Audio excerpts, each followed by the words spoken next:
Scene opens with a stark, dramatic visual. A human silhouette is overlaid with a second, jagged skeleton that appears to be growing over and encasing the original. The effect is haunting and imprisoning. Soft, somber music begins to play. Imagine being trapped within your own body, a prisoner of your own skeleton. This isn't a scene from a horror movie. It's the reality for individuals with Fibrodysplasia Ossificans Progressiva, or FOP. Often called the Stone Man syndrome, it's a condition where a second skeleton grows over the first, locking the body in a cage of its own making. It's as if a hidden twin, made of bone, is slowly taking over. This is the story of that battle.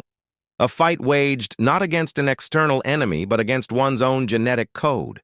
The screen transitions to a sophisticated 3D animation of a DNA helix. It zooms into a specific segment labeled ACVR1 gene. A bright glitch-like effect shows a mutation occurring on the gene.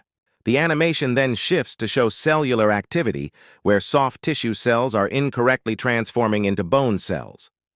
At the heart of FOP lies a single tiny error in the ACVR1 gene. This gene is supposed to act as an off switch for bone growth after an injury, telling the body when to stop repairing.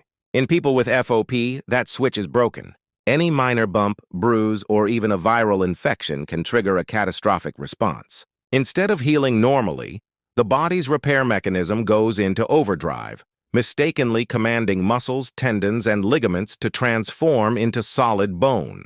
This process is irreversible. With only about 900 confirmed cases worldwide, FOP is one of the rarest and most disabling genetic conditions known to medicine, turning the very tissues meant for movement into rigid, unyielding bone. The visuals shift to a close-up black-and-white photo of a newborn's feet. The great toes are noticeably short and malformed, turned inwards. The scene then cuts to a young child, around 5 years old, wincing in pain. A visible reddish, tumor-like swelling is present on his upper back. The first clue often appears at birth, a silent warning hidden in plain sight: malformed great toes. For many, this is the only sign before the condition truly awakens. The first flare-up usually occurs in early childhood, often mistaken for an aggressive tumor. A painful, mysterious lump will appear on the neck, shoulders, or back. But unlike a tumor that might be surgically removed, any attempt to excise these bony growths only provokes the body to create even more bone, accelerating the debilitating progression of the disease. A time-lapse sequence begins, showing the character Liam from his late childhood into his early 20s. With each jump in time, his posture becomes more rigid. We see his neck fuse, then his shoulders lock into place and his elbows permanently bend. A shot shows him struggling to lift a fork to his mouth, his arm movement severely restricted. As time goes on, the disease marches relentlessly through the body. It typically follows a chillingly predictable pattern, starting from the top and moving down. First, the neck and spine fuse, stealing the ability to turn the head. Then, the shoulders, elbows, and hips lock into place one by one. Each flare-up leaves a new bridge of bone, a permanent monument to the body's betrayal.